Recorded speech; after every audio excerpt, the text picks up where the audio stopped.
nabanggit nyo kanina that the President welcomes the presence of a legitimate opposition pero lalabanan ang mga obstructionist. How do we differentiate kung ano po ang magiging aksyon ng legitimate opposition and how do we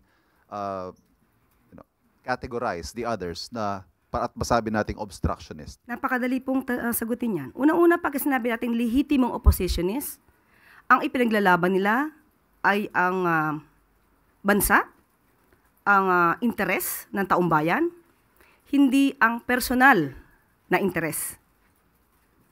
Obstructionist, walang gagawin, kundi manira, walang makikitang maganda sa ginagawa ng gobyerno, at ang sariling interes lamang ang gustong palagawin. But isn't that a thin line, itong distinction po na ito?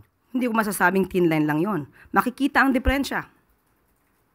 Dahil kung ay paglalaban lamang nila ay yung kanilang sarili, hindi para sa taong bayan, obstructionist sila. At nung sinabi ho ninyong lalabanan, how exactly are you going to do that? Kung gagawa man sila ng fake news, kung ano-ano mang mga balita o ano-ano mang mga statement na maaari makasira sa gobyerno ng walang basihan, ito po ay ating tutugunan kagad. Thank you. Next question, Bettina Oti.